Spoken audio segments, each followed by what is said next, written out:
Busy man pero excited na para sa pulang araw ang tambalang Barda o sina Barbie Fortesa at David Licauco. For Valentine's this year, surprise pa ang ganap nina Barbie at Jack Roberto. Si David nireveal naman ang gagawin niya sa Chinese New Year. Alamin ang mga yan sa chika ni Aubrey Carampel. Looking forward si Barbie Fortesa na makapag-travel to Hong Kong at sa iba pang bansa this year. Gusto raw bumalik ni Barbie sa tinaguriang Asia's World City dahil nang nag-workation sila doon ni David Licauco October last year for a magazine na enjoy raw niya ang Hong Kong landmarks and tourist spots, lalo na ang nightlife. Pero sobrang saya. Sabi ko nga, laking tulong din kasi na kasama ko yung Team Barbie.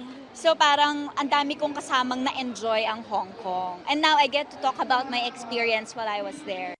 Sa April, biyaheng Canada siya para sa Sparkle Show kung saan makakasama niya si David at Sparkle couples Ruru Madrid at Bianca Umali at Raver Cruz at Asia's Limitless star Julian San Jose with Bubay. Ano naman kaya ang plano ni na Barbie at Jack Roberto for Valentine's Day?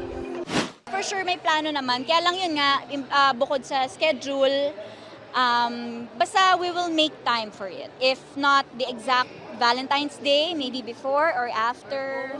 Sa ngayon, abala naman si Barbie sa taping ng Kapuso family drama na Pulang Araw. Mabibigat na mga eksena na raw kaagad ang mga kinuna nila kasama ang co-stars na sina Asia's multimedia star Alden Richards at Sanya Lopez. Excited na raw siyang maka-eksena si David, naggaganap bilang isang Japanese soldier.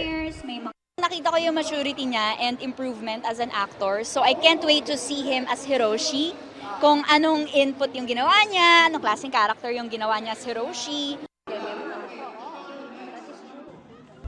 Si David naman excited na rin na mapanood ng mga kapuso ang Pulang Araw.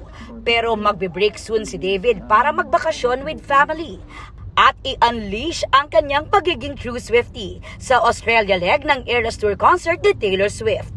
Sobrang excited ako dahil super fan ako ni Taylor Swift. Kaya sasayaw, kakanta. Family rin daw ang makakasama niya sa Chinese New Year. Kakain with my family sa usually Chinese restaurant. So, ayun, tsaka manonood ng Dragon Dance. Kasi nung bata ako, yun yung lagi kong pinapanood. Aubrey Carampel, updated sa showbiz happenings. Mga kapuso, maging updated sa showbiz happenings anumang oras. Mag-subscribe sa GMA Integrated News sa YouTube. At para sa mga kapuso abroad, bisitahin ang GMA Pinoy TV at www.gmanews.tv.